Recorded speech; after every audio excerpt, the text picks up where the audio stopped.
Non, non. On y est. Allez, rêve-toi, Baruch Hashem. Allez, on va commencer si Dieu veut. Avec Alors, Léon Nishmat, Eliezer Ben Aaron. Eliezer Ben Aaron, Baruch Hashem. Et c'est aussi ce soir la Yula d'un grand Rav, le Rav Haikin, Zechon Vekadosh Livracha, Asher Iyel. A-S-H-E-R-I-L. Baruch Hashem. Allez, on va commencer ce soir. Le Rav, il est à Tel Aviv. Si Dieu veut, on a un bon sujet à développer. Le titre qu'on pourra donner ce soir, c'est du chazir à l'Occident. D'accord. Donc, le chazir, donc le porc, le cochon. D'accord. Je vais reprendre un peu ce qu'on a vu Shabbat.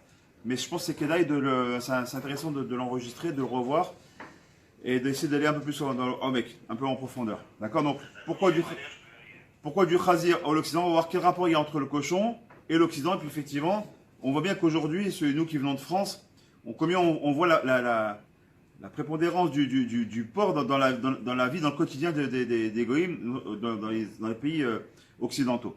Donc, c'est pas pour rien, c'est pas anodin. Donc, on va voir par rapport à la paracha Shimini, d'accord, qui traite bien évidemment. Donc, au départ, elle traite, donc, comme on le sait très bien, de certains corbanotes, certains sacrifices. Mais à partir de Shishi, toute la fin de la paracha, c'est quoi? Toute la fin de la paracha, ça traite de quoi? Ça traite essentiellement de tout ce qui est cachère, tout ce qui est élément cachère, notamment donc les animaux qui sont cachérines. Alors, on va commencer les attachements déjà. C'est marqué dans la Torah, Shaket siyu lachem, bassaram lotochelu, vet nivlatam tishaketsu. C'est-à-dire que Jbouchou, il a demandé à Moshe Rabbeinu de parler à Israël et de dire que tout genre de bêtes, donc toutes les bêtes qu'il a énumérées, il ne faudra pas les manger. Pourquoi? Parce qu'elles sont tout simplement pas cachères. Et ça va nous rendre tout simplement dégoûtants vis-à-vis d'Hachem. Mais on va essayer de comprendre qu'est-ce que ça veut dire ça. Comment est-ce qu'on appelle un animal? Il y a deux façons d'appeler un animal. Il y a ce qu'on appelle la BMA et ce qu'on appelle la chaya. La BMA en règle générale, c'est plutôt l'animal qui est domestique. D'accord? C'est qu'être Keshua Teum là-bas, Tosha et Adam BMA. D'accord? C'est quoi? On met la BMA et l'animal au même piédestal. D'accord? Qui attend sa Yeshua. Pourquoi? Parce qu'une BMA, on ne le sait pas, mais si on a traité des corbanotes depuis deux ou trois parachiotes, pour nous enseigner que dans les BMOT, en vérité, il se peut fortement qu'il y ait des léchemotes, par exemple de juifs, qui sont là, et qu'on va, à travers les sacrifices, pour voir Hachem élever ces BMOT à un niveau beaucoup plus haut, qui est au niveau de l'homme, en lui faisant tout simplement la shrita, et en faisant tout simplement un corban avec. Aujourd'hui, on appelle les corbanotes, mais le simple fait de manger cachère, et c'est un peu le sujet aussi d'aujourd'hui, et de faire la shrita à ces animaux-là, ça peut libérer l'âme d'un juif qui est à l'intérieur, qui est bien remis en Gilgoul et qui a besoin de sortir de cette manière-là, à travers ce sacrifice-là. Okay. C'est pour ça qu'on appelle ça chaya, okay? Un animal, c'est l'animal la bema, ba, ma. Pourquoi je suis là? Pour venir, Bezat Hashem, faire son tikkun. L'autre, c'est chaya, c'est la vie. Mais on ne peut pas la manger. Vous savez, on avait l'habitude de dire je pense, donc je suis. Ça, en tant que philosophe, c'est une phrase que tu connais, que nous-mêmes nous connaissons. On a envie de dire là, il y a une autre phrase. C'est je mange, donc je suis. Juif. D'accord? Je mange, donc je suis. Ça veut dire quoi? Quel rapport il y a entre le fait de manger cachère et pas cachère? Quelle différence? Qu'est-ce que ça va changer finalement pour nous? On va essayer de comprendre ça. Et après, de développer le sujet donc, du chazir en priorité, en détail. Particulier. Donc on va voir que la Torah, elle dit qu'il y a des animaux qui sont purs, des animaux qui sont impurs. Elle nous met elle nous met en garde sur la gravité de cet interdit-là. En vérité, à travers ça, qu'est-ce qu'elle est en train de faire la Torah? Elle vient tout simplement faire une avdala, une distinction entre les goïms, donc les peuples du monde, et le Ham Israël. D'accord? Il dit, Atem Kidoshim, vous serez saints, qui est Ani Kadosh, d'accord? Et parce que moi-même je suis saint. Que je me crois, il veut qu'on soit saint à son image, d'accord? Et la sainteté passe à travers quoi? À travers le fait de ce qu'on va manger. Midrash nous explique comme ça, il donne une belle parabole par rapport à ça. Il nous dit en vérité, c'est comme si il y avait, imagine-toi, Dieu préserve, il y avait chez l'Oneda, au Canou, il y a deux malades. Il y a un premier qui est malade, mais Dieu préserve, c'est une maladie qui est, comment on dit? Incurable. Incurable, exactement. Cette personne, il sait qu'il va mourir. Donc qu'est-ce qu'il en a à faire maintenant? De boire de l'alcool, de manger, il peut rentrer ce que. De toute façon, il sait qu'il reste quelques jours à vivre. Il dit, je vais me la kiffer, qu'est-ce qu'il reste? J'ai tellement peu de temps à vivre. Je vais kiffer ce qui me vient maintenant. Pendant toute ma vie, j'ai essayé de faire attention, pas boire trop d'alcool, de faire attention à ce que je vais boire, manger, pas de piquant, pas de trucs. Toute ma vie durant, pas de cholestérol, pas de... Maintenant, je suis prêt à la personne, elle se dit, il me reste que quelques jours à vivre. Allez, au diable, l'avarice, comme dirait l'autre, et l'alcool, et le cholestérol, et tout ça. Je mange ce que j'ai envie de manger, je vais me la kiffer. Le deuxième malade, c'est au contraire. C'est un malade qui n'est pas du tout comment tu dis, incurable. C'est bête. Il a une maladie, c'est vrai, mais s'il fait attention à ce qu'il fait, alors on va réduire son foie. Il ne faut pas qu'il boive d'alcool, il ne faut pas qu'il mange de piquant, il ne faut pas qu'il... Peut-être il faut pas de... Il faut qu'il fasse attention à sa santé. Pourquoi? Parce que c'est vrai qu'il est malade. Mais bon, Hachem, il lui reste peut-être encore 70 ans de vivre, à vivre encore. Donc il faut qu'il fasse attention à sa santé. Il nous dit, le Midrash Rabbah, il se continue de ce machin-là, il dit c'est exactement quoi? Il dit c'est quoi le premier, le malade qui est incurable? C'est la Umata Olam. Eux, ils vivent dans ce Olam Azé. C'est quoi ce Olam Azé? Ce temps présent. Ils vivent, eux, ils ont allé 20 ans, 30 ans, 50 ans, 80 ans, 120 ans de vie. Après, ils ne croient pas à ce qui vient derrière. Donc, quand ils vivent dans ce monde-là, ils vivent selon l'état de ce monde-là. De toute façon, je suis là pour la kiffer. J'ai 20 ans. Je vais courir après les filles. Je vais courir après mes ta'avot. Je vais me taper le plus grand restaurant, les plus grands tiolim. Je vais kiffer. Pourquoi? J'ai 120 ans de vie. Autant les vivre pleinement. Ça ressemble à quoi? Ça ressemble à ce malade qui est incurable et qui se dit, de toute façon, il me restait un peu de temps. Mais comme nous, maintenant, on sait qu'en tant que juifs, Baruch Hashem, la Torah nous explique que tout ce monde-là, c'est qu'un pros d'or. C'est qu'un couloir. C'est un couloir qui nous amène quoi? À une vie éternelle. Donc en vérité, on est comme ce malade-là qui n'est pas incurable. Au contraire, qui n'est pas une maladie qui est incurable. Au contraire, on est malade. C'est-à-dire qu'on a besoin de... C'est pourquoi on est malade. C'est pourquoi on est malade. C'est que notre Neshama, elle est malade. Donc, dans le cas où elle est malade, elle refuse. Le Hari Kadosh nous dit que le Neshama, elle refuse d'entrer dans ce corps-là. Elle dit que je ne veux pas. Moi qui suis d'une façon totalement éternelle et pleine de lumière, je suis dans un monde céleste. Si tu veux mettre dans un corps de chair et de sang qui va suivre cette avoie, qui va suivre ses désirs, elle souffre la Neshama. Alors pour calmer sa souffrance, beaucoup il nous a demandé qu'on mange kasher. Parce que le Hari Kadosh nous explique comme ça. Il dit parce qu'en réalité quand on mange un animal, c'est pas qu'on mange simplement. On mange simplement l'aliment matériel. D'accord? Il dit mais en réalité cet aliment-là, il a un contenu spirituel. Et ce contenu spirituel, on va l'ingérer, on va l'intégrer. Comme il dit d'ailleurs, le rabbin le dit. Il dit quand on mange un animal, qu'est-ce qui se passe? Quand tu manges un charouche, quand tu manges une vache, tant qu'elle est dans ton assiette, il y a le hacher, il y a le zéligman, il y a le Shmuel ou le Raphaël, d'accord? Il y a moi, il y a qui vous voulez, d'accord? Il y a Moshe, il y a tout le monde. Et il y a aussi mon steak qui est à côté, d'accord? Ou il y a même Marilyn, on a une femme aujourd'hui, Baruch Hashem. Mais maintenant, la pizza qui va arriver tout à l'heure, là, Baruch Hashem, et la pizza qui est à côté, c'est un mauvais exemple. Je regarde sur mon animal, d'accord? Mon steak que j'ai à côté, il est là. Et le hacher, il est là. Mais quand je vais ingurgiter ce steak-là, le steak, est-ce qu'il est dans l'assiette? Il n'est plus dans l'assiette. Où est-ce qu'il se trouve ce steak-là? Je l'ai ingurgité et il est en moi. C'est en vérité, le contenu matériel et spirituel qu'il y a dans cet aliment-là, qui est totalement matériel, quand je vais l'ingurgiter, il va faire partie de moi.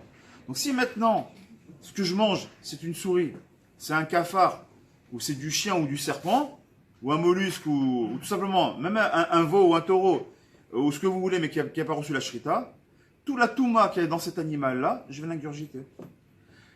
A contrario, si maintenant cet animal-là, je l'ai vidé de son sang, kedat vekedin, c'est-à-dire en lui faisant une vraie shrita, comme il se doit, pas ça une balle dans la tête, on l'a vidé de son sang, on a fait un trou n'importe où, ou comme ils ont fait ces barbares là de musulmans et qu'il y a du sang dans tous les sens. Mais quand tu prends la cannelle, la véchette, et je rappelle, pour ceux qui ne le savent pas, qui croient que c'est barbares, on a prouvé, les scientifiques l'ont prouvé, qui sont de bonne foi, que l'animal ne souffre pas un instant. Parce que quand on coupe le cannelle et la véchette, à l'instant T, automatiquement l'animal perd conscience. Pourquoi? Tout de suite il perd conscience. Pourquoi? Parce que tout le flux d'oxygène qui est censé immerger et de sang qui est censé immerger le cerveau, à la comme il est coupé. Il n'a plus de sang, il n'a plus d'oxygène. La bête, automatiquement, elle a son cerveau qui est plus irrigué, automatiquement, elle perd connaissance, elle ne souffre pas du tout. Et c'est la seule façon dont on peut voir, c'est faire le ken et la vachette en même temps.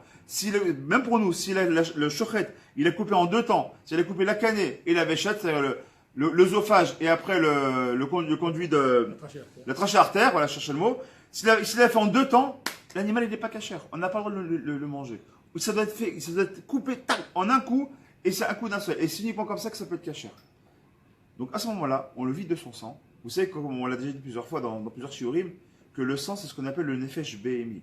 Vous savez que un juif, il a 3 niveaux d'âme.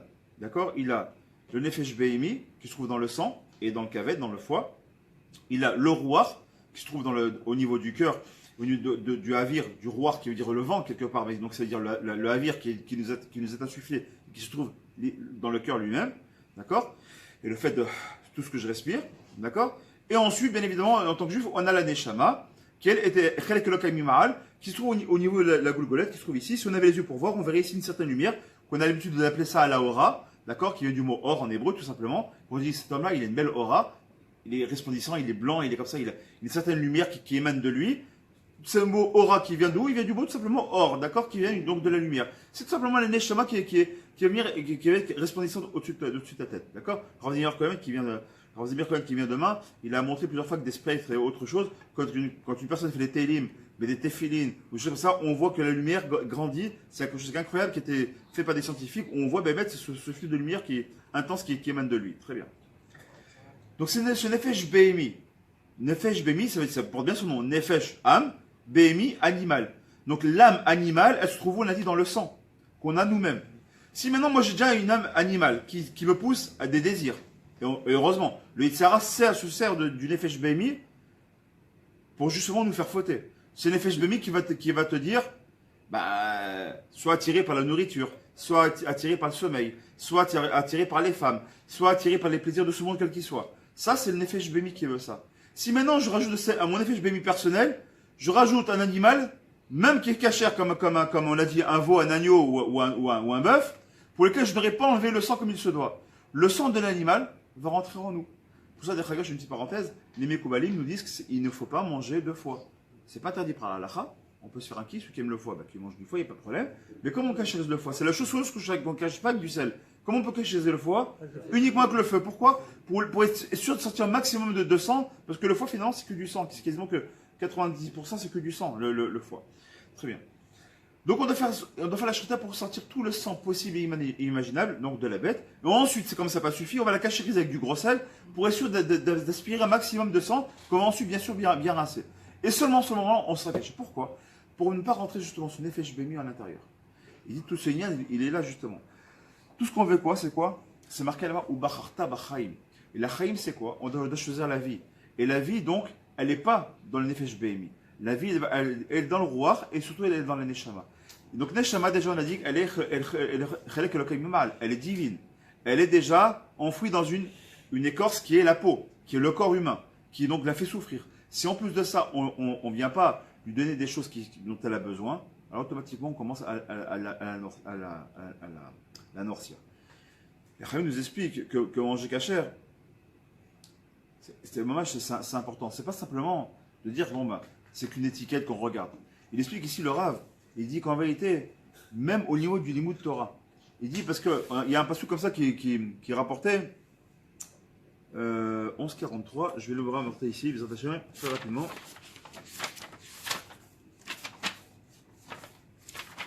Voilà.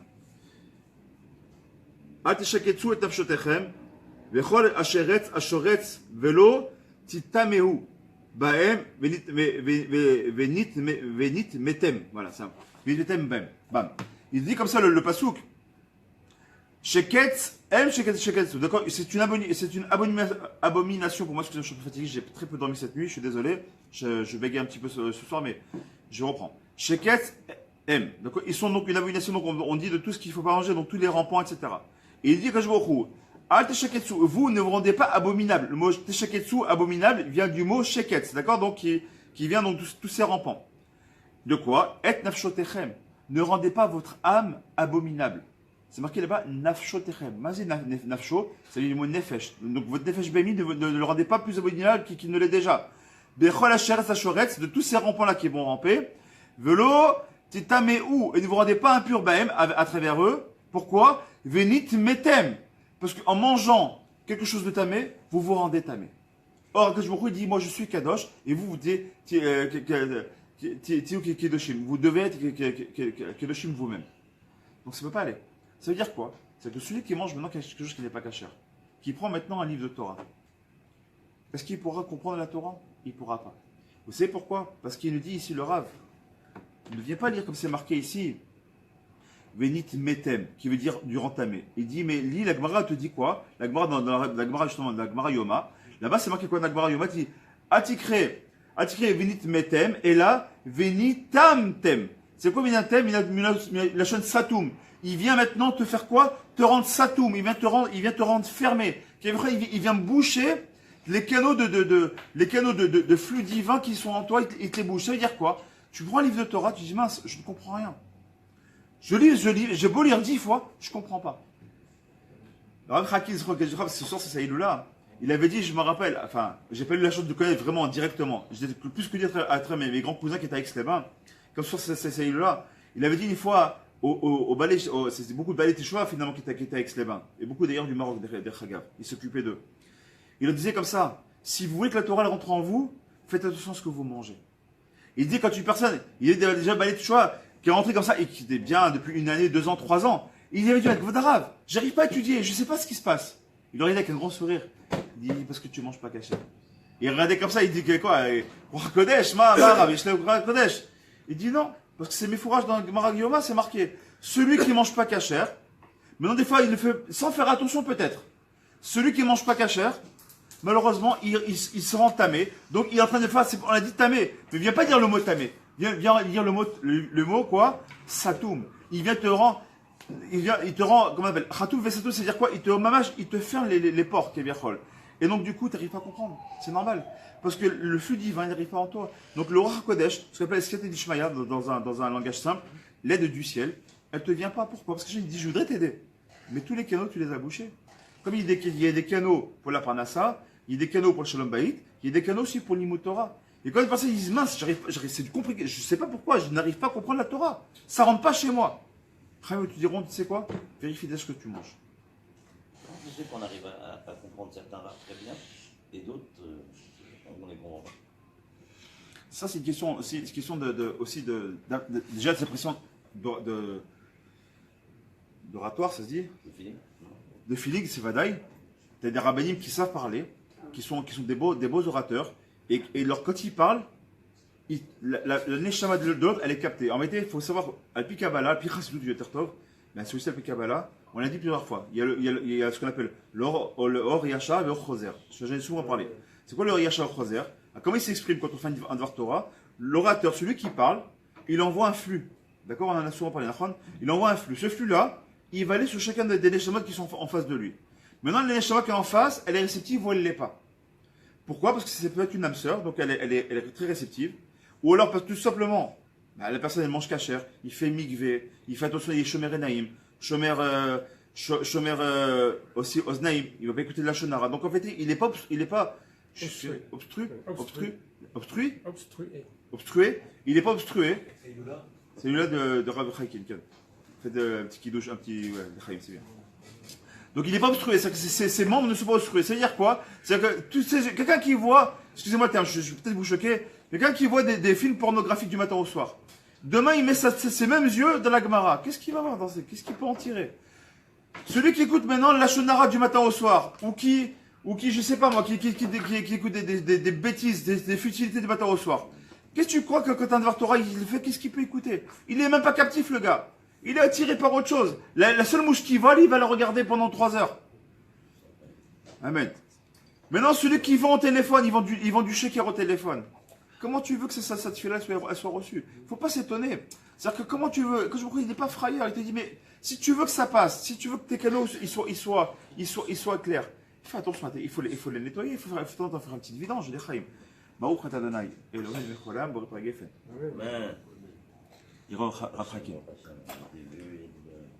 Donc on vient de voir à travers cette paracha-là, quand elle vient cette paracha, elle vient suivre tous les sacrifices pour te dire, c'est même beau de sacrifier les animaux. C'est beau de les sacrifier pour Hachem. Mais toi, quand tu vas prendre cet animal pour toi, quand tu vas le manger, tu es prêt à faire pour cet animal aussi, qu'il ne soit pas mort pour rien. Tu sais comment il y a le Kitrou qui est dans les cieux, souvent le Ratoutoui, on en a parlé au nom du Chesed d'Avraham, le grand-père du Chida Akadosh. Le Chesed d'Avraham, il te dit, il y aura 10 Vecheshbon à donner à toutes ces âmes. Une âme qui était tuée, un animal qui était tué. d'accord, mais qui n'a pas été tué comme il se doit. Enfin, mais moi, je suis un animal cachère. Pourquoi tu m'as préféré à manger du porc ou à manger à un restaurant comme la fils qui n'était pas cachère et Baruch Hashem, ils ont fait tchouva. Maintenant, il est cachère, Baruch Hashem. Il est même les madrines. Ah, c'est pas normal. D'accord. Il est les madrines. Mehmet, il est passé caché les madrines. Qui ça? Nafis. Je crois que c'était une réunion. Non, il est Baruch Hashem. Wow. D'accord. C'est un bon restaurant. Enfin, qui est connu au restaurant, je sais rien. C'est un restaurant qui était ouvert Shabbat. Ils faisaient même du porc et du homard. Aujourd'hui, Baruch Hashem, ils ont fait tchouva, Baruch Hashem.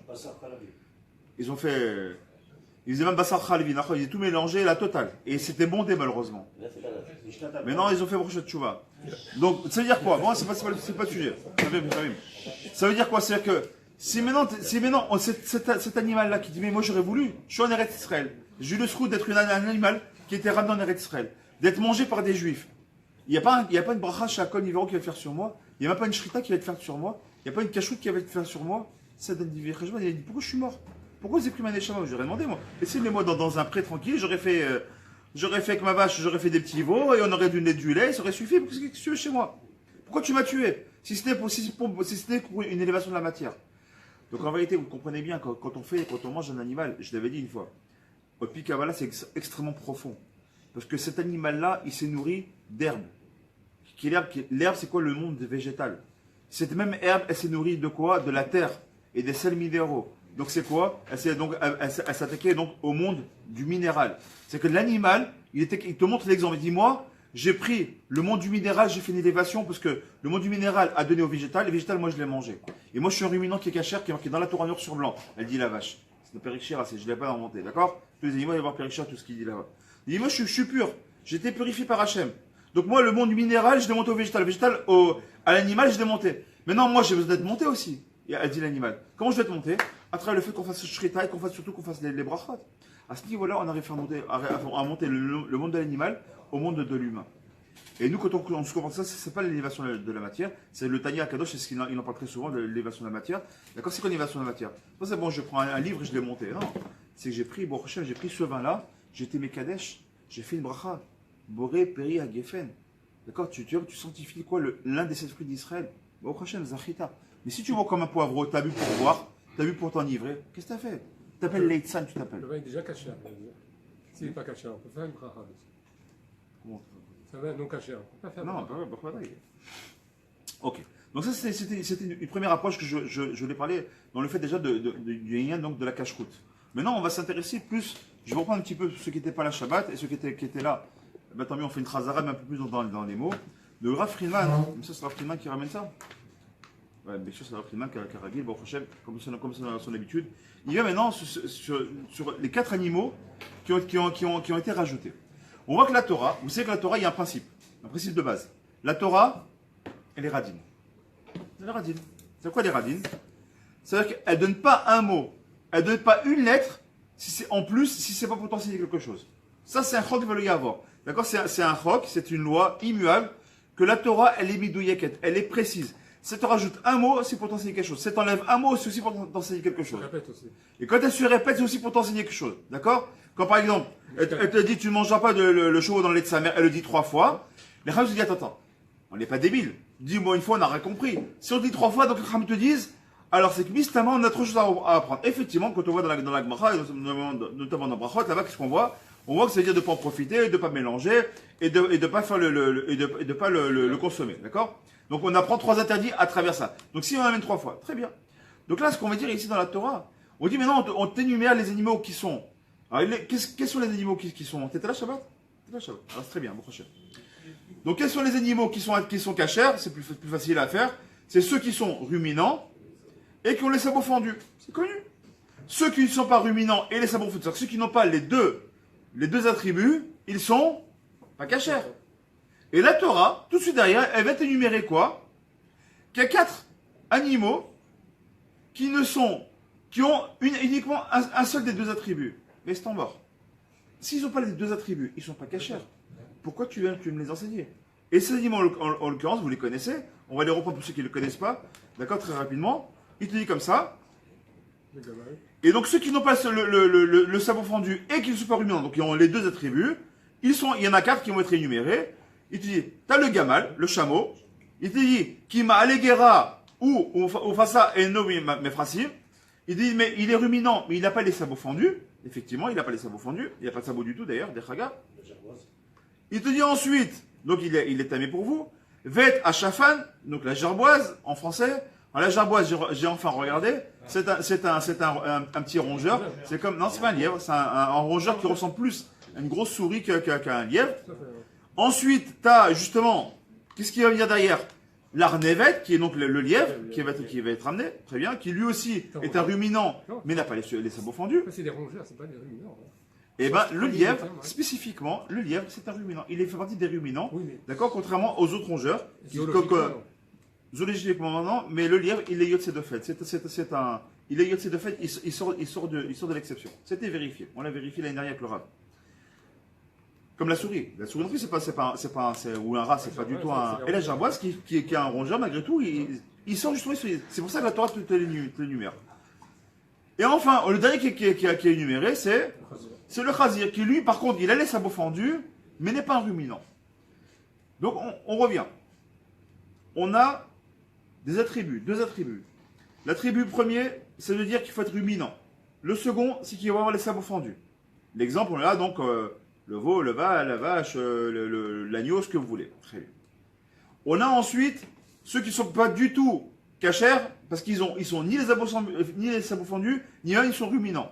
C'est tous les rampants, c'est tous les rapaces, et les verroulés. Ok. Ensuite, il y en a 4 qui sont différents, parce qu'ils ont un seul attribut.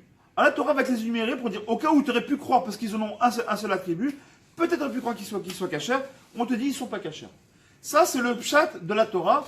Vous savez, dans la Torah, il y a toujours un pardès. On va du pshat jusqu'au sol. Donc maintenant, ici, on va essayer dans les Rémazim et dans les Midrashim. Qui va nous enseigner le Midrash? Écoutez bien ce que nous enseigne ici le Midrash, et c'est fabuleux, parce que ça va maintenant nous parler jusqu'à nos générations aujourd'hui. Regarde ce que j'ai pas dit tout à l'heure. Tout à l'heure, le Rav, ici, quand il a parlé tout à l'heure de la cache-route, avant qu'on avance sur le sujet vraiment, il y a quelque chose sur lequel il s'offusque. Et Béhémet, je suis d'accord avec lui. Même si ça reste cachère, ne me sautez pas dessus, c'est cachère, des rabbinim m'ont donné la cache, donc il n'y a aucun problème, c'est cachère. Mais il parle du principe qu'aujourd'hui, on a un gros problème. Et je vais revenir sur ça, je le parle maintenant parce que je vais venir sur la fin du Torah de ce soir, sur ce principe-là. On en est arrivé aujourd'hui où on a créé des crevettes cachères. On est arrivé à trouver du lardon cachère. On est arrivé où pour faire comme les goïms, et faire comment on appelle ça, des cheeseburgers là, on en est arrivé à faire même des steaks parvés, d'accord, qui ne sont pas de la viande, pour qu'on ait un semblant de cheeseburger. Le Rav là-bas, il rentre, lui il est contre ça, il s'offusque de ça, il dit parce que ça s'appelle Maaseh Goy. Encore une fois, Olpi Alakha, qu'on ne va pas me sauter dessus, ni vous, ni ceux qui sont derrière la caméra peut-être, c'est cachère, il n'y a pas de problème. Il y a des tampons, c'est cachère, il y a de la rabanout, donc c'est cachère. Mais ce qui est dérangeant, c'est que quelque part, on se sent Kaviachol obligé d'imiter les nations du monde. Et ça, gardez-le bien dans votre tête, parce que c'est le sujet qu'on va aborder à la fin du show. Gardez ça dans votre tête. Parachat Shemini, comme je viens de le dire, nous énumère donc tout ce qui est caché à nos cachères. Et il vient nous enseigner, donc comme on l'a dit aussi, ces 4 animaux. Ici, le Midrash nous raconte quoi? Chazal Omrim. Arba Baale Achaim Alelu, donc je rappelle, donc le gamal, donc le chameau, la gerboise, le lièvre et le porc. Remazim ou mechuvanim keneged arba galuyot. Il dit en vérité pourquoi est-ce que la Torah elle nous a été enseignée comme ça, pour nous enseigner au niveau du Midrash qu'en vérité c'est keneged les 4 exils que le Ham Israël a connus, les 4 grands exils que le Ham Israël a connus. Le premier exil qu'on a connu c'est quoi? C'est Bavel. Effectivement, il suffit de regarder le paquet Camel là, des cigarettes. Et quand en règle générale, on voit un chameau, on pense tout de suite à Arabie Saoudite, on pense Irak, on pense pays arabe, effectivement, en règle générale. Et pas Babel. Hein? Babel, il connaissait pas le chameau. Bavel, pourquoi il connaît pas le chameau? Bah putain, Bavel, c'est le pays du chameau, je sais pas que tu rigoles. C'est le pays du chameau. Même plus que du dromadaire, je parle bien du chameau. Hein, la France aujourd'hui, c'est un chameau, je sais pas. Donc le Khami nous explique que dans le Midrash que quoi? Que le chameau, c'est Keneged Bavel. Ensuite, il nous dit là-bas, hein, l'arnevet, alors il faut voir le Midrash là-bas il explique pourquoi Dafka. Là, il rentre Bekitour, mais il faut voir là-bas ce qu'il va aller voir. Il va dans le Midrash Rabbah là-bas, le Parash Shemini, il verra certainement là-bas pourquoi c'est. Nous on prend juste le pshat qui nous intéresse. Galout Bavel, on l'a dit, c'est le chameau. L'arnevet, c'est quoi? C'est la galoute de Yavan. Shafan, c'est la galoute de Madaï. Là-bas, il explique pourquoi. Il dit c'est par rapport à la personnalité de l'animal qui ressemble à la personnalité des gens qui nous ont mis en exil. Et après, il explique aussi pourquoi. Il y a plusieurs explications. Et le dernier, il dit Edom, c'est qui? C'est le Khazir. Donc, on voit que quoi? On voit que on a eu Bavel, c'est le chameau. C'est quoi? C'est qu'un ruminant. On a eu ensuite, on a eu Madaï. D'accord, par Madaï, c'est le lièvre, d'accord, c'est l'arnevette. Ensuite, on a eu le chafal, c'est le comment on appelle ça, c'est la graisse, d'accord. Et le dernier, c'est quoi? C'est le khazir. Quel est le point commun des trois premiers? Les trois premiers sont des ruminants, mais n'ont pas le cerveau fondu. Au niveau des exils, c'est 3 exils qu'on a passés, mais qui se sont terminés. Edom, dernier exil, c'est Edom. Aujourd'hui, est-ce qu'on est sorti de l'exil de Edom? Toujours pas, sinon on aurait le Mashiach. D'accord? Et quelle est la particularité de l'animal qui le définit? C'est le Khazir. Le Khazir, comment il vient, lui? Il vient avec des sabots fendus. C'est-à-dire qu'il te dit quoi? Moi, je suis cachère, regardez-moi. Je suis cachère. L'Amérique. L'Europe. Et puis occidentaux, de façon générale, on est vos amis. On est des judéo-chrétiens. On a des racines juives, regardez, on est cachère. Et le Khazir qui dit, regarde mes pattes, elles sont cachères. C'est ça qu'il vient te dire, il vient t'enseigner parce qu'ils nous ont copié, c'est des sémites. Parce que je te rappelle que normalement, Ishmaël, il a fait Shoah, dans la Torah, il a fait Shoah. C'est Mohammed qui, bien plus tard, va créer sa propre religion. Mais Ishmaël, les vrais musulmans, s'il y en a encore, quand à émettre les Druzes qu'on a ici, il faut savoir qu'eux, par exemple, ils vont attendre 6 heures entre le lait et la viande. C'est très connu, ça. À l'armée, par exemple, ils ne mangent pas le lait et la viande, toutes les Druzes. Pourtant, ils sont a priori musulmans. Ils disent non, on n'est pas vraiment des musulmans. Eux, ils se disent descendants. Même s'ils se rapprochent, parce qu'ils ont l'Aïd, ils ont beaucoup de choses comme ça, ils se disent proches des musulmans, mais ils ne sont pas musulmans pour autant. Ils disent pourquoi? Ils disent non, on est des descendants de Yitro. C'est-à-dire qu'ils ont gardé nous, la Torah NZTD, ils font les lois noachides, ils les appliquent. C'est-à-dire que sauver la Karatatov, dans le pays où ils se trouvent, ils ont la Karatatov. C'est que tu prends les Druzes de Syrie, ils sont prêts à mourir pour la Syrie. Les Druzes d'Israël, ils font l'armée, ils sont prêts à mourir pour Israël. D'ailleurs, malheureusement, il y en a beaucoup qui meurent pour Israël. D'accord? Ils sont à l'armée et dans des niveaux extrêmement élevés. Ça s'appelle la Karatatov. Bon, bref, c'est un sujet pour lui-même. Mais qu'est-ce qu'on voit ici? On voit qu'en vérité, Edom, la Midrash te dit que Edom et le Khazir sont les mêmes. Il dit pourquoi? Parce que le Khazir, même si on sait qu'il y a un Midrash qui nous dit que les Hatid Lavo, quand on viendra le Mashiach, le mot Khazir vient du mot Choser. Kaviachol, il viendra à faire Teshuvah, Kaviachol, il finira par être Kacher le Khazir. Bon, c'est comme ça, c'est un Midrash qui dit comme ça. Très bien. Bon, à l'heure actuelle, il est Kacher, il n'est pas Kacher. Et qu'est-ce qu'il se présente? Il est comparé à quoi? Il est comparé à quoi? À Edom. Ceux qui disent, mais vous êtes les bienvenus chez nous. Vous êtes les bienvenus en Europe. On a vu, vous êtes bienvenus en Europe. On a tellement cru au pipeau qu'on s'est dit, mais on est allemand avant d'être juif. Mais moi, j'ai des médailles de guerre de la Première Guerre mondiale. J'ai donné ma vie pour le pays. On est au plus haut niveau de l'échelon de la politique, de la finance, de l'armée même. Et Dreyfus, n'oubliez pas. On arrive, on monte, on croit et on croit et on croit. Henry Kissinger. Henry Kissinger. Bon, c'est que. Ouais, mais je suis américain avant d'être juif. On lit de droite à gauche. Voilà. C'est avant tout juif.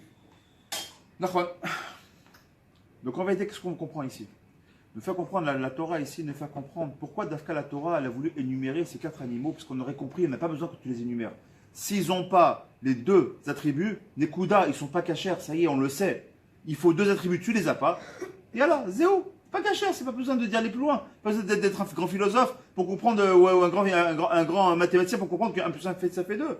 Tu me dis, il faut 2 pour que ce soit cachère, j'ai que 1, je suis pas cachère, point. La Torah dit non. Je viens t'enseigner qu'il y a les 4 là, pour te dire que ces 4 là, ils te suivront jusqu'à l'éternité. Et qu'en réalité, ils sont Keneged 4 galouillottes qu'on a connues. D'accord? Et ces galouillottes là, il y en a une qui est la plus dure des autres, c'est le Khazir. Écoutez, au début, jusqu'où ça va aller. Regardez ce qu'il nous dit ici. Simana Touma Galout La'ain. Dechol Amistakal et Beraglaim, Raglehem, Roet et Shaenam, Mafrin par ça. Pour les 4 premiers, on ne va pas se mélanger avec eux. Pourquoi? On sait qu'ils ne sont pas comme nous. On ne va pas se mélanger aux Perses. On ne va pas se mélanger à Bavel. On ne va pas se mélanger aux Grecs. Ils sont trop différents de nous. On les a combattus toujours. Par contre, on voit que quoi? L'assimilation aujourd'hui du monde occidental, on est tous dedans. Qu'il y ait des cas que même manger. Ah bon, on peut pas manger des crevettes? Bon, à la viande, on fait des fausses crevettes. Bon, on va quand même faire un semblant de crevettes. On peut pas manger des. Bientôt, il y aura des moules cachères. Pourquoi pas? Razamir a dit qu'on peut trouver même le goût du porc et le goût des crevettes dans certaines choses. Dans certains poissons.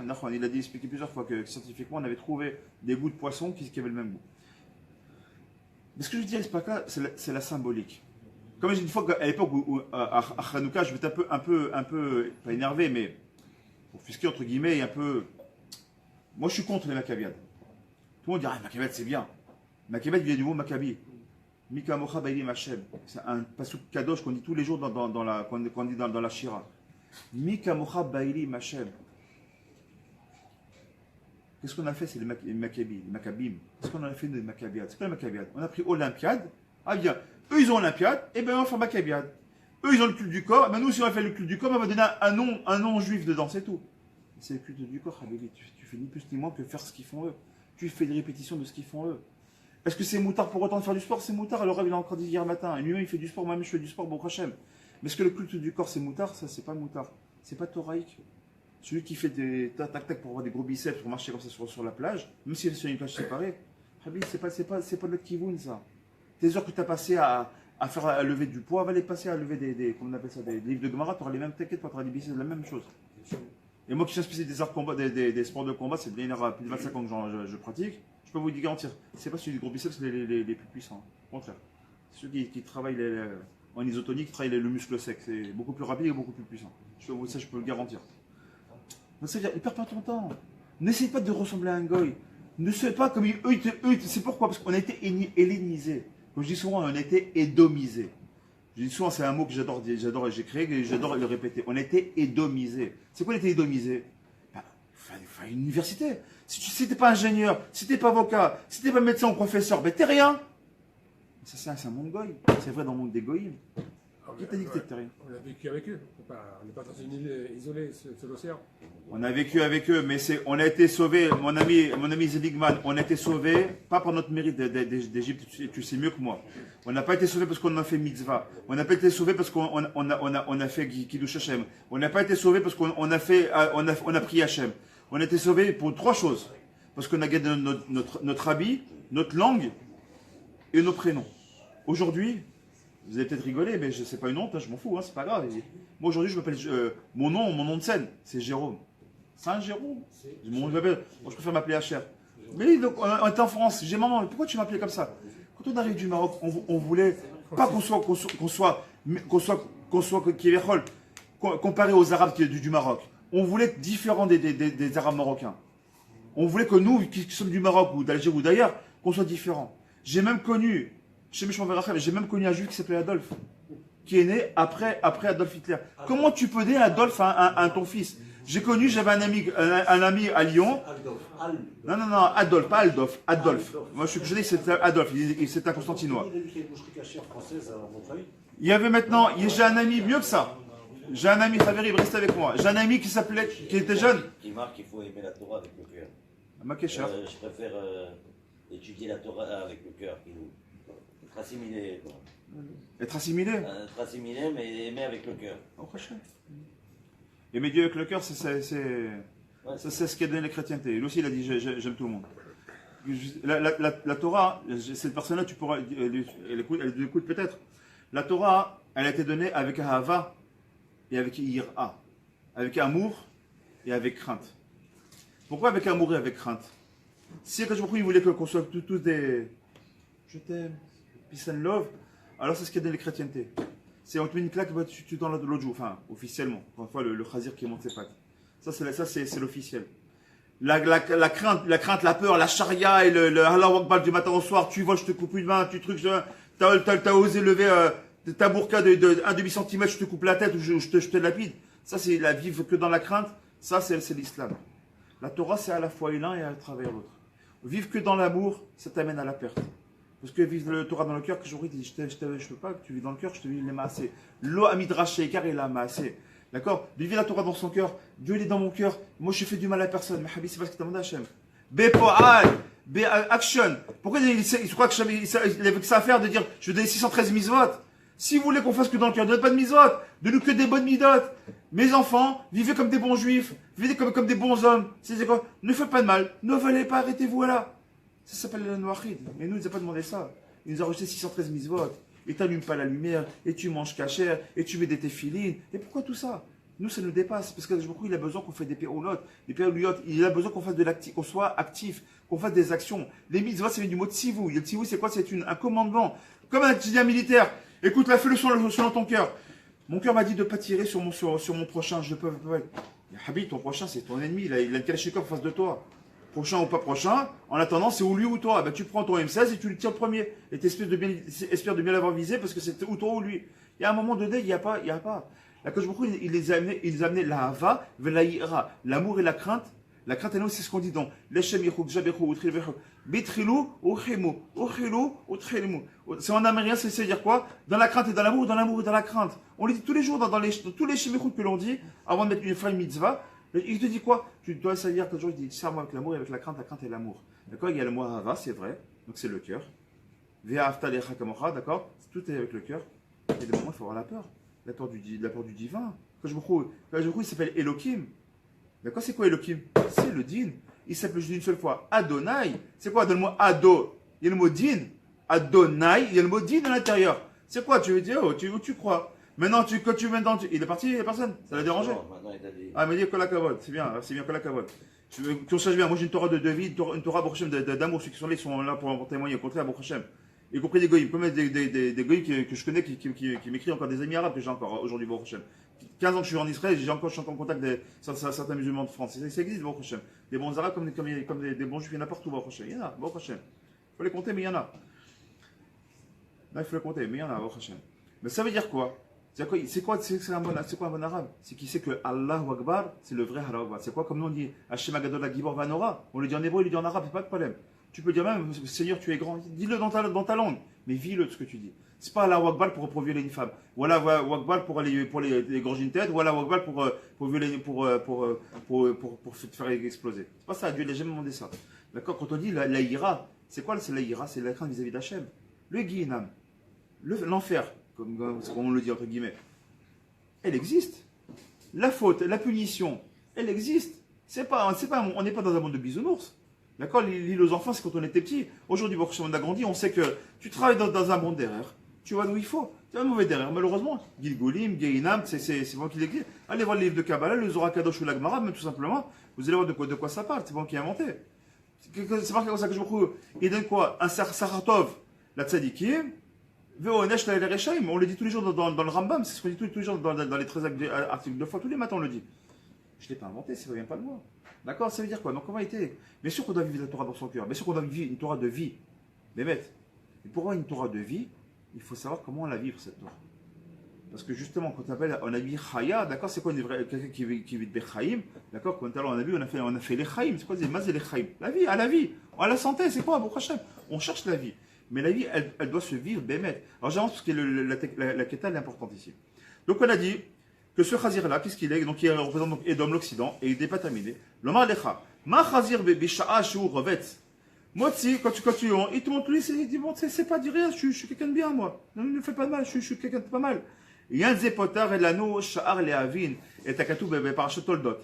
Et là, écoutez bien. Parachat de quoi ça parle Parachat Toldot? C'est quoi Toldot? C'est la naissance de Yaakov et de Esav. Et quel rapport maintenant? On est dans le Prat Shmini, on est dans Vaïkra. Qu'est-ce que tu me ramènes maintenant pour Adot Toldot? Maka ramène dans l'Echa. Tu reviens en arrière. Écoute bien ce que nous dit ici la Torah. L'achare ken yatsa achiv yado ochezet ba'akev Esav vaïkra shmo Yaakov. Il dit que là-bas, au Pirouche Rashi, Akadosh Baruch Hu ou shekarat shmo Yaakov. Il dit, pourquoi Yaakov il a été appelé Yaakov? Vous savez tous. Pourquoi Jacob il s'appelle Yaakov? Il a Shon, Aikev en hébreu. Aikev en hébreu, ça veut dire quoi? Le talon. Et pourquoi il s'appelle le talon? Il dit, Rachid sur place vous explique que Akadosh Baruch Hu, c'est lui qui a nommé Yaakov. Pourquoi il a nommé comme ça? Parce qu'en sortant, donc c'était donc deux jumeaux, et ça, il a voulu sortir. En sortant, qu'est-ce qu'il a fait Yaakov? Hop, il a chopé au niveau de quoi? Au niveau du talon. Et quel rapport maintenant avec ça? Écoutez bien ce que dit la Torah. Regardez comment c'est beau. ואם כך, הדבר שהשם יתברך כרת שמו יעקב, כיוון וידו חזד בעקב עשיו, הרי שעניין זה של יעקב אוחז בעקב עשיו, איננו מעשה פשוט כלל. C'est pas du tout un acte simple qui a été fait. Écoutez-moi, Khaverim, restez concentrés, Khaverim. Il reste 10 minutes. Il nous dit comme ça, il dit c'est pas un acte simple. Dans l'acte simple, pourquoi il s'appelle Jacob? On l'appelait Jacob parce qu'il a tenu le talon. Ok, ça se suit que ça va être au pshat. Chaval, ça va être au pshat. Mais Khaverim, venez, on va un peu plus loin. On va comprendre un peu l'union, un peu plus profondément. Il dit non. Il dit d'abord khashou be'omek shetzarich la vie nachav. C'est quoi cette havana là? Omer al-kar Avnei Nezer. Le Avnei Nezer, c'est un livre sur la paracha, il explique comme ça. Yaakov et Esav, Mze Leumatze. Un, ils dépendent de l'autre. Vous savez ça? C'est marqué comme ça dans la Gemara. Ça veut dire quoi? Un, ils dépendent de l'autre. Comme ce sont des frères de sang, des vrais frères, c'est sur ça d'ailleurs que les chrétiens disent qu'on est judéo-chrétiens, qu'on est des frères, etc. Mais en fait, à la racine, on est des frères. Esav qui va donner ensuite Edom, d'accord? Esav qui va. Après, pourquoi? Esav qui va donner donc Edom, c'est le frère de sang, d'accord, de la même mère et du même père de Yaakov. Mais le problème il est suivant, c'est que quand Yaakov il monte, parce que Yaakov va aider Esav. Quand Yaakov il monte en spiritualité, Esav et sa matérialité elle tombe.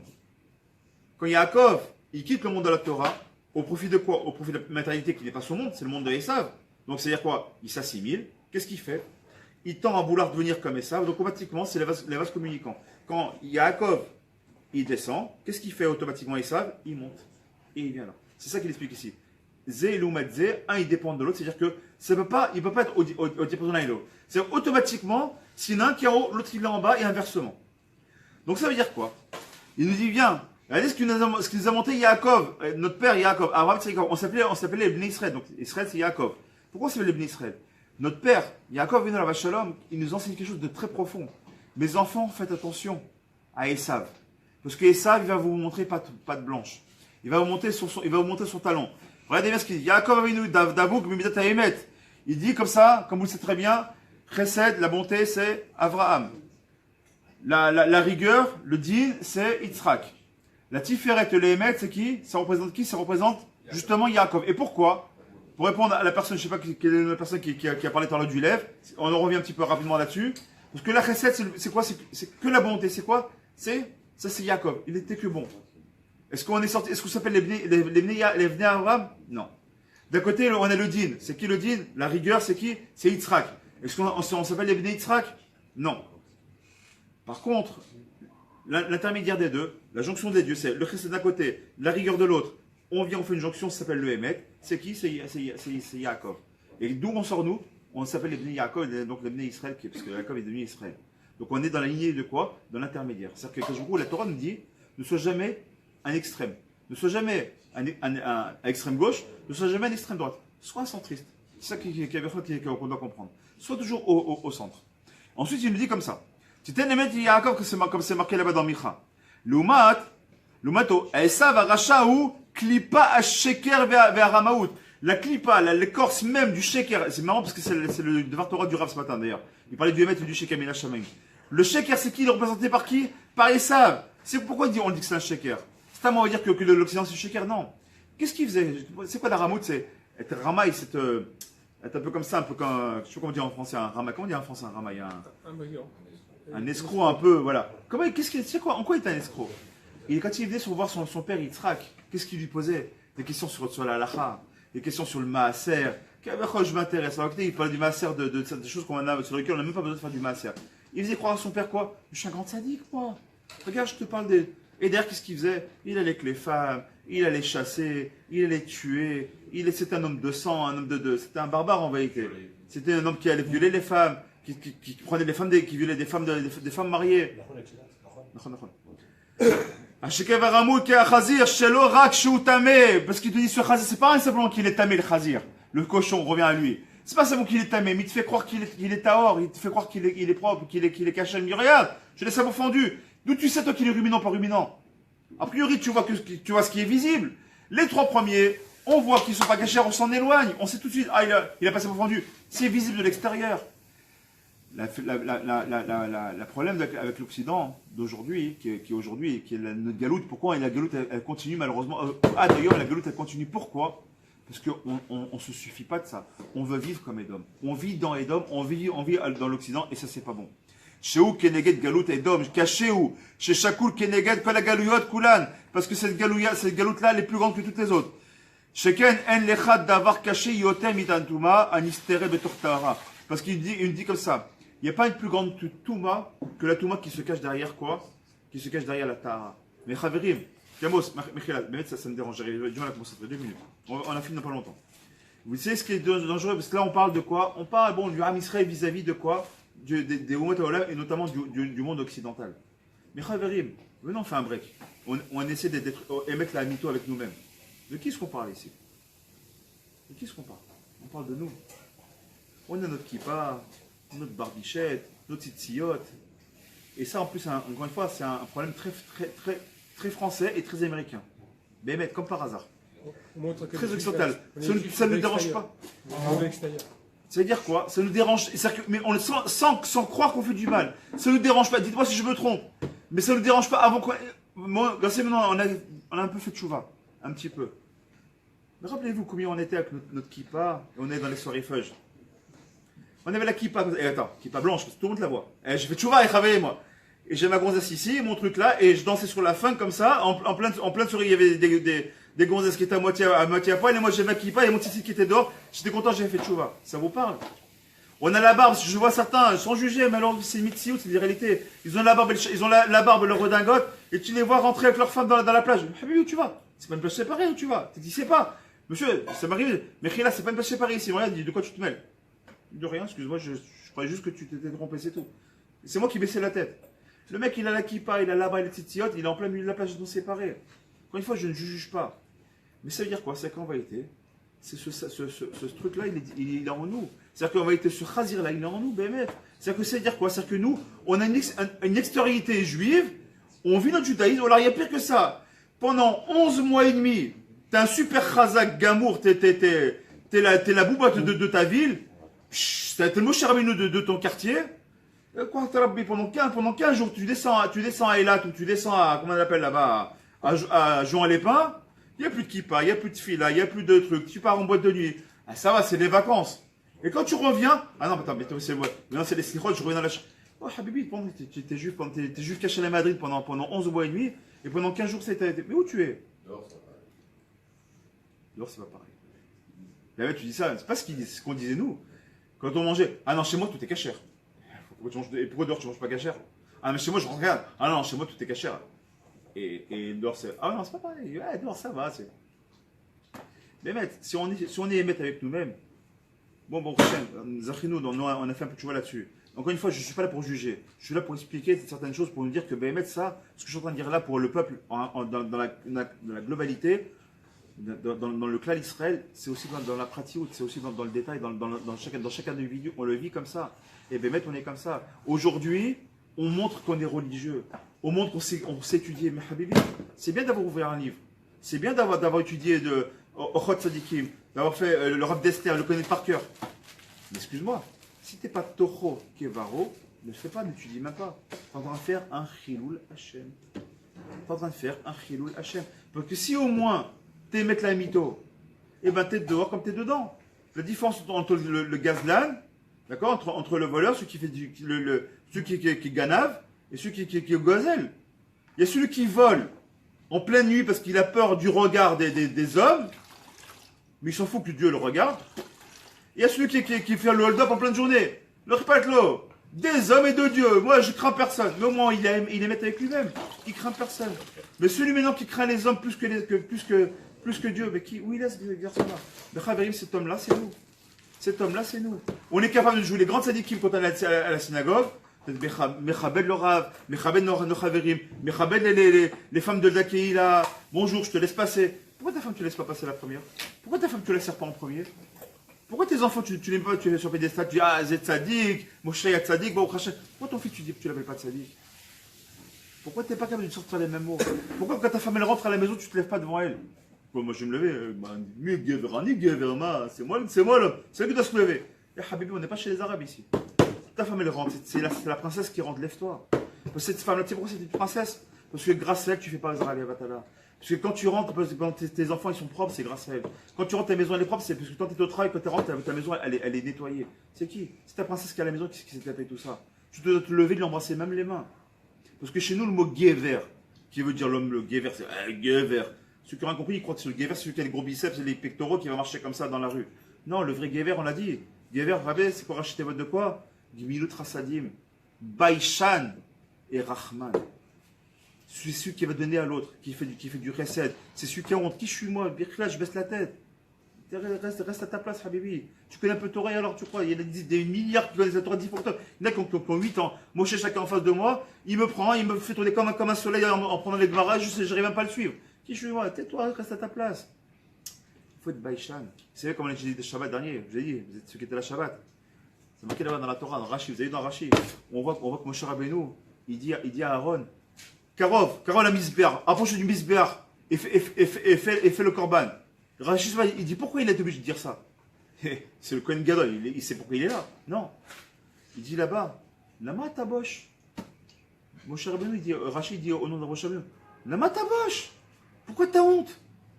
On peut comprendre qu'il a honte. Il est l'instigateur qui avait rôle de Egal Azav. Donc on comprend qu'il est honte. Mais ça, c'est la grande anava de qui? De Aaron Cohen. Vous savez ce qu'il lui dit là-bas, Rashi? Vous savez ce qu'il lui dit là-bas? Je ne sais pas quel endroit c'est. Je ne peux pas aller à Yef. Vous savez ce qu'il dit? Rashi, Moshe, il dit à son frère, Lama tabosh, pourquoi t'as honte? L'écart, Nivrarta. Pour ça, tu as été sélectionné, tu as été choisi, toi. Pas parce que tu es un grand homme. Pas parce que tu aimes le shalom, pas parce que tu as une grande connaissance, pas parce que tu as un grand savoir, pas parce que tu es calme. Tu sais pourquoi? Parce que tu es un baïchan. Parce que tu es quelqu'un qui a honte. Et quelqu'un qui peut se savoir, c'est quelqu'un qui a honte. Le mec qui vient, Hachem, c'est votre tiftar, le go, au fliegité la terra, et il pense à la banque, il regarde les yeux, qui c'est qui rentre, qui c'est qui sort, qui c'est qui machin. Oh, tu t'adresses à Kadosh Baruch Hu, baisse la tête, Habibi. Tu t'adresses à Kadosh Baruch Hu, sois honteux, aie honte de toi. Il y a le Rav qui rentre, baisse la tête. T'es qui toi? Tes beaux-parents rentrent à la maison, mais lève-toi, baisse la tête. Ah, tu vois pas, c'est que ma belle-mère. Ben justement, c'est ta belle-mère. C'est elle qui a engendré la femme qui a. Et c'est elle qui a donné tes enfants que tu as plus que toi au monde. C'est grâce à ta belle-mère, parce que si elle n'était pas là, ben, tes enfants ne seraient pas là. Donc ta belle-mère ou ton beau-père, si tu as un problème avec eux, ben baisse la tête et accepte. Parce que c'est grâce à eux que tu as ton mari ou ta femme. C'est grâce à eux que tu as tes enfants aujourd'hui. Ah, après. Je suis lancé là, 2 minutes. Ça veut dire quoi? Tu comprends ce que je suis en train de dire? C'est-à-dire que c'est ça. Qu'est-ce qu'il lui dit Rashi? Vous vous rendez compte ce qu'il est en train de dire Rashi? Vous ne vous rendez pas ce qu'on dit en compte? Moshe Rabbeinu était choisi pourquoi? Donnez-vous la réponse. Pourquoi il était choisi? Marilyn, pourquoi il a été choisi Moshe Rabbeinu? Parce qu'il est un Avméod. C'est l'homme le plus humble. Pas le plus grand, le plus fort, le plus costaud, le plus beau ou le plus savant. Parce que c'est l'homme le plus humble, c'est tout. Pourquoi Aaron Cohen il a été choisi? Parce que c'est le plus baïchan, c'est celui de toute la terre du monde, tu prends, c'est celui qui a le honte de tout. C'est celui qui a le plus honte de tout. Tu te rends compte de quoi est-ce qu'on parle? On te parle de midot. On te parle d'avoir des bonnes midot.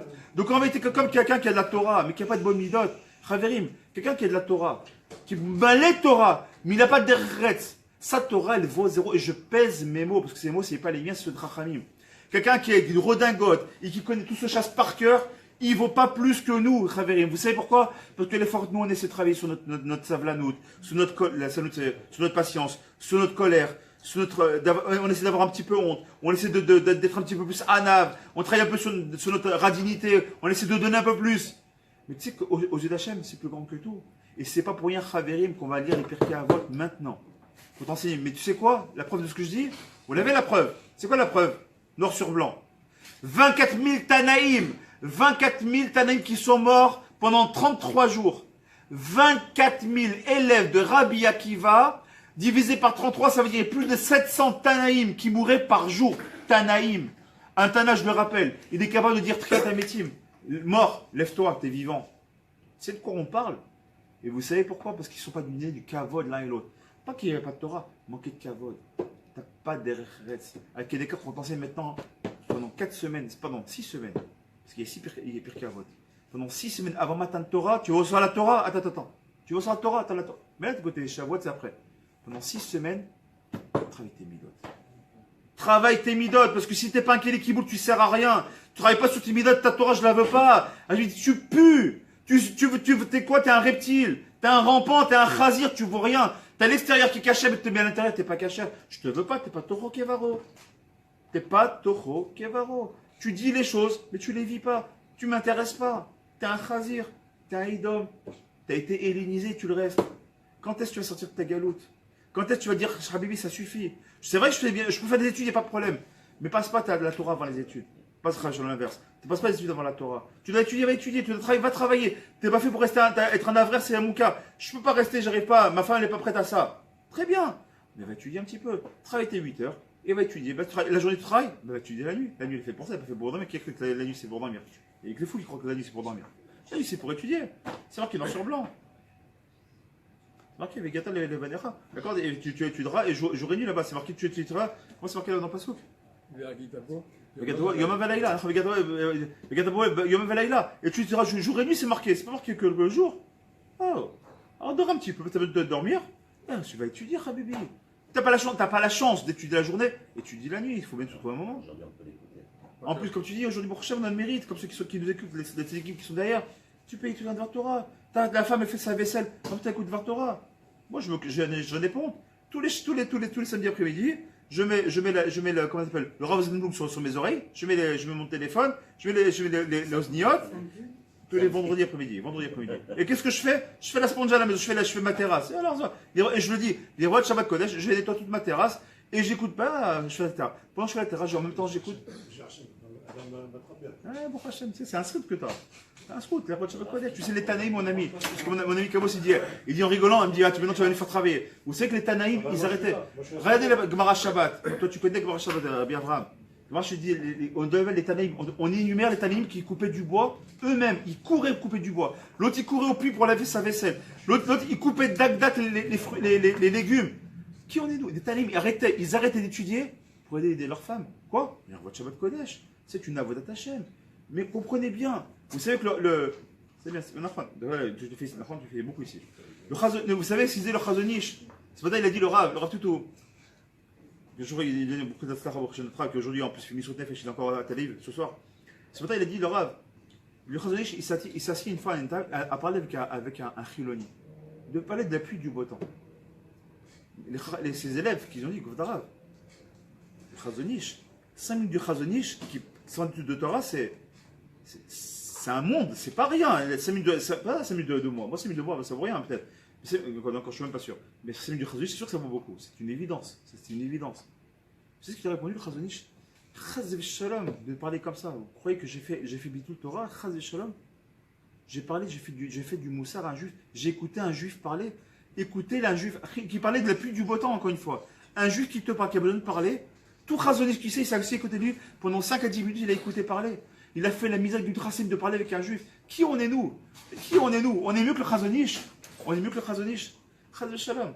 Alors on va finir, vous êtes on finit parce qu'il est un petit peu tard. Écoutez bien comment ça se termine, comment c'est joli ici. Aïe, il dit comme ça, ce même Esav, ce Chazir qui ressemble à ce Esav, Yodéat Saïd, il savait chasser. Il dit Midrash, le pshat, c'est qu'il chassait pour le gibier pour son père. Mais c'est-à-dire quoi? Qu'est-ce qu'il nous dit là-bas? Le Khamim nous explique quoi? Qui savait chasser? Il savait chasser avec ses paroles, il savait chasser son père. Il savait le tourner comme une girouette à son père. À Kédeker, qu'il a réussi à faire quoi? Amener la Vodazara dans le salon de Esav, dans le salon de Yitzhak. On dit là-bas, le Khamim nous explique que Yitzhak il est devenu aveugle. C'est tout le monde c'est qu'il est devenu. On dit qu'il est devenu aveugle. Midrash nous explique pourquoi il est devenu aveugle. Il est devenu aveugle à cause des encens de la Vodazara qui était dans sa propre maison. Vous vous rendez compte de quoi est-ce qu'on parle? On parle de Yitzhak Avinu, Allah Vachalom, fils de Avram Avinu. Celui sur qui on s'appuie pour la Misrut Nefesh. Yitzhak Avinu. Dans sa maison à lui, il y avait quoi? Il y avait de la Vodazara. Mais il ne baisse pas les chines. Et il continue, il est là, il est chazak.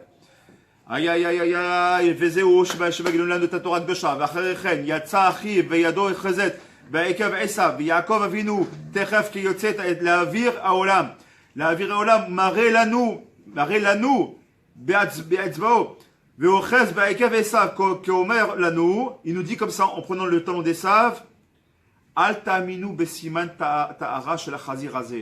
Ne croyez jamais en la soi-disant tahara ou soi-disant amitié. D'accord, je vais peut-être en choquer chacun. Encore une fois, il y a le kotel qui est là, c'est pas l'humide de lamentation. Il prend la tête, il se cogne contre le mur et il dit je suis pas content. Il n'est pas content. C'est pas Khamim Tulisi, c'est mettre la mytho.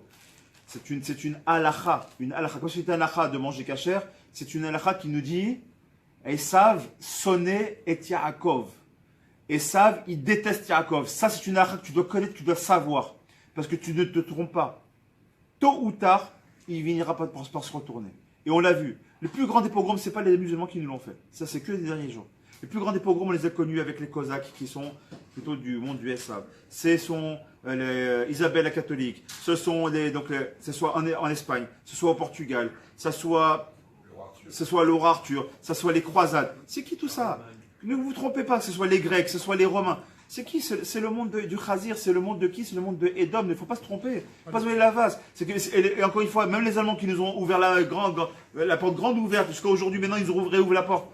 Tôt ou tard, ils se finiront pour se retourner. Il ne faut pas se leurrer. C'est un leurre. Il faut bien comprendre, le juif, sa place, c'est en Eretz Israël, Eretz Hakodesh. Il n'y a pas d'autre place qu'en Eretz Israël.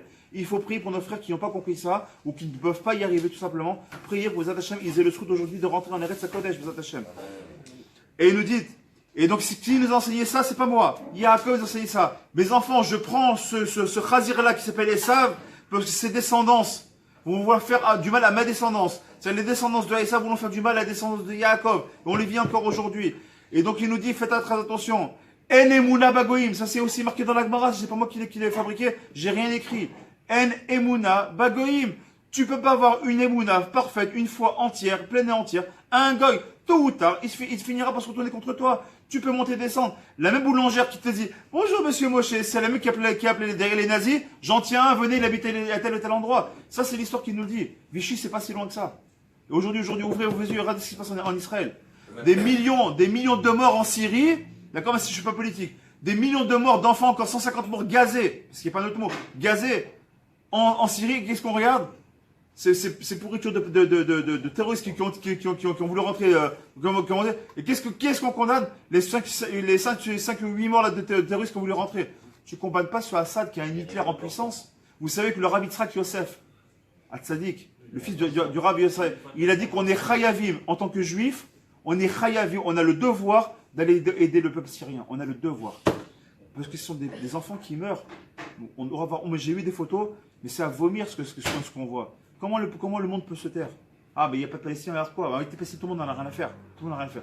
C'est juste parce qu'il y a des juifs au milieu. Si ça avait été, il y avait, mettez un petit avion israélien qui est au-delà de la Russie, vous avez de la Syrie, vous allez voir que tout le monde, tous les Homotolam vont s'intéresser à la Syrie demain, c'est sûr. On n'a rien à faire des Syriens. Pourquoi il n'y a pas de juifs là-bas? Il y a beaucoup d'Israéliens, il n'y a plus rien. Alors, qui crèvent. Les Noirs qui sont massacrés en Libye encore aujourd'hui. Vous avez vu ces photos-là où ils sont pendus comme des poulets à l'envers par 3 et vendus dans un chouk. Vous avez vu ces photos-là? C'est horrible. Alors pourquoi? Parce qu'ils sont noirs, qu'ils n'ont rien apporté, alors on ne les regarde pas. On n'a rien à faire. Les Hutus, comment on appelle comment ça s'appelle les Tutsis, les Tutsis. Je l'ai confondu. Les Tutsis, les Hutus, là. D'accord? Je me moque pas. Aujourd'hui, on n'en parle plus. Vous croyez qu'ils ont arrêté les pogroms là-bas? Ça continue encore et encore. On ne s'intéresse pas. Pourquoi? C'est pas intéressant, ça ne rapporte pas d'argent. C'est mieux de parler des Juifs et d'Israël. Sonnet Yaakov. N'oubliez pas, Esav, Sonnet et Yaakov. Et il y a un Esav qui est même en nous, il s'appelle Erevrav, il s'appelle les Tikshoret, il s'appelle les Smolanim, il s'appelle Esav, il s'appelle Erevrav, ils sont en nous. Erevrav, ils se mélangent au peuple, ils sont là. Mais ce sont des Esav, et ce sont des Esav. Il ne faut pas avoir de les contrer. Et je termine avec ça. Velach en Yaakov Avinu, kedei la'azor lanu b'milchamat atmidit keneged Yitzhara, parce que vous savez que le Yitzhara, le Satan et Esav, c'est la même entité. Miyad betzeto la viol alav, vaïdo chazed ba'ikav Esav, al yedekar, selel lanu Yaakov Avinu la shalom, al derer ad sof, Kol Adorot, jusqu'à la dernière génération, parce que le Machar il arrive, ne parlez jamais en revue de ça. Que je tiens ce talon-là, faites attention. Il vous montrera toujours pas de blanche. D'ailleurs, on le dit bien en français. Montrez pas de blanche. J'ai rien inventé. Montrez pas de blanche, je vais tout dire. Hein. D'accord? T'inquiète pas, je suis bien, mais derrière, t'es un grand ramaille. C'est vrai, c'est ça la simulation. Les Boléloutes, c'est exactement ça. Vas-y, les Boléloutes. C'est qu'ils viennent, tu fais, non, on est confrères, je vois, je me marie avec ta femme, avec tes enfants. Il n'y a pas de problème. Je suis pas raciste, au contraire. Moi, j'aime les Juifs. J'aime leur argent surtout. Velo lechet acharei sheker shel Esav Edom, yetzerara avec Natef, d'accord, Betalit. Il dit comme ça. Il est capable de s'habiller d'un talit entier. Mais en vérité, qu'est-ce qu'il a derrière? Il n'a rien du tout. Alken, Abkid, Atafkid, Shamore, est-il alenu, Albanav, al Shel Yaakov Avinu, et la chose et Yaakov et ça. C'est pour ça que si vous regardez bien maintenant d'un mabat, d'une vision totalement différente de la Torah, que quand on regarde maintenant les parachiotes, quand on voit maintenant à Yaakov qui tient Esav, quand on voit maintenant ces animaux-là qui ont été volontairement décrits et définis de façon claire et d'un point de vue détaillé, d'Afka eux et pas un autre, pour t'enseigner qu'en réalité tout ça, ça doit faire te mettre en garde. Attention, il y a des exils, il y a des galouillottes, il y en a une qui n'est pas terminée, ça s'appelle les dogs. Et je termine les Hachem avec ça. Regardez bien ce qu'il dit, je termine avec une ligne. Je termine. Et tu regardes bien ce qu'il nous dit, c'est important.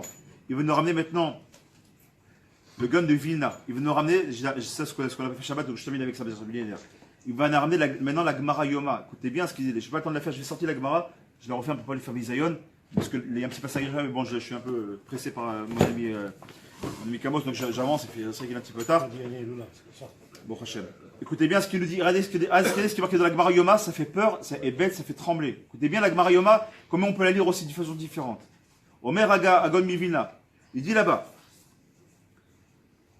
dans son livre, Pilim Shulchan Agra, Katou Bagmara, Yoma, dans la page Amoud Tet, Amoud Aleph, Daftet Amoud Aleph, Rabbi Yohanan, Rabbi Elazar de Amre. Rishonim, là-bas, on parle donc là-bas, il faut un distinguo entre les Rishonim et les Achronim. De qui est-ce qu'on parle ici? De ce qui est les Rishonim, ceux qui étaient présents à l'époque du premier Beth Amikdash. Acharonim, ceux qui sont présents après le deuxième Beth Amikdash. D'accord? C'est pas les Rishonim et les Achronim comme on l'entend, hein, d'accord, dans la Lacha. Ici, on parle des premiers, donc du premier Beth Amikdash, et les seconds du deuxième Beth Amikdash. À Rishonim, Ador Shechad, donc il explique, la génération qui vivait Bezman Chorban Beth Amikdash, qui ont vécu au moment du premier Beth Amikdash, Shenigala Avonam, sous lesquels on a clairement vu leur faute. C'était quoi leur faute? C'était quoi la faute? La faute des premiers. Pourquoi le premier Beth Amikdash a été détruit? Hein? Gilou Yarayot, Shifrut Damim, Vodazara. Est-ce qu'ils se cachaient pour tuer? Ils tuaient. Est-ce qu'ils se cachaient pour faire znout? Il y avait des femmes, il y avait des zonotes, des prostituées dans les coins de rue. Est-ce qu'ils se cachaient pour autant, comment on appelle ça? Pour Vodazara. Ils avaient des statues qui étaient plus grandes que ma tête. Ils n'étaient pas cachés. Pour ça, ils ont été punis. Mais regardez bien ce qu'on est. Gilou Yarayot, Shfichut Damim et Avodazara. 3. Shelo Ayu Mechasim Pasha'am. Il dit Rashi sur place, ils ne cachaient pas leur faute. Je suis fier. Je suis gay, alors je suis fier. Je suis pas Khalé Shabbat, mais je suis fier. Contrastez-vous les religieux. Allez dormir là, laissez-moi le big, va m'ouvrir le big là, quand on fasse nos courses pendant Shabbat. Viens, on fait un barbecue pendant Kippour. Nidgalé, c'est pas grave, moi je crois. Nidgala, Kitsam, Yadoua, Mata, Yitiye, Geulatam. Et ben vous savez quoi? Écoutez-moi bien. Vous savez quoi? Ça ressemble celui-là, à ce même voleur là. La Gemara nous dit, qui c'est qui va plus payer? Le voleur qui vole la nuit ou le voleur qui vole le jour? Celui qui vole, soyez avec moi, c'est important, c'est l'important, je termine. Il me reste 5 minutes, finissez avec moi. Qui c'est qui va payer plus? Les deux vont payer. Qui c'est qui va payer plus? Celui qui vole la nuit ou celui qui vole le jour? Celui qui vole la nuit. Vous savez pourquoi? Parce qu'il se cache des yeux des hommes, mais pas d'Hachem. Donc il craint pas Hachem. Écoutez bien ce qu'il nous dit ici, le Rashi ici, enfin ce qu'il dit le gars de Vilna. Il dit, vous savez pourquoi le deuxième Beth Amikdash il a été reconstruit au bout de 70 ans? Il dit, parce que comme ils ne cachaient pas leur faute, ils montraient vraiment leur faute. Il dit, nous on fait des fautes sérieuses, on assume nos fautes. On est des fauteurs, mais on les assume. Il dit, c'est quoi, je préfère, au moins eux, je les préfère. Ce n'est pas des Ramaïm. Ils n'ont pas de patte blanche, soi-disant, ils font religieux, mais ils ne le sont pas. Ils ne sont pas. Combien de Kohanim on avait? On a eu de la que 18 Kohanim. Alors qu'après, pour le deuxième BTMH, 300 Kohanim. Parce qu'ils achetaient la Kéouna, ils mouraient. Parce qu'ils achetaient la Kéouna, ça valait rien. Il te dit, regardez bien, ce qu'il nous dit Galnivia, c'est Pélé Play, ce qu'il nous dit. Aïe aïe aïe, qui faut shomer Katouv, qui cho amar Hashem, qui glefi melmot levavecha, shivim, shana, efkod etrem. Pendant 70 ans, je vais mettre en galoute. À la fin, je sortirai galoute. Pourquoi il y a eu 3 fautes? 3 animaux qui sont quoi? Qui sont ruminants et qui n'ont pas les sabots fendus. On montre qu'on n'est pas cachère. Galoute Bavel, galoute, 3 galouillottes. Ici, il nous dit ici, même dans la Gemara, quand on voit ceux qui ont fauté, ils ont fait 3 fautes.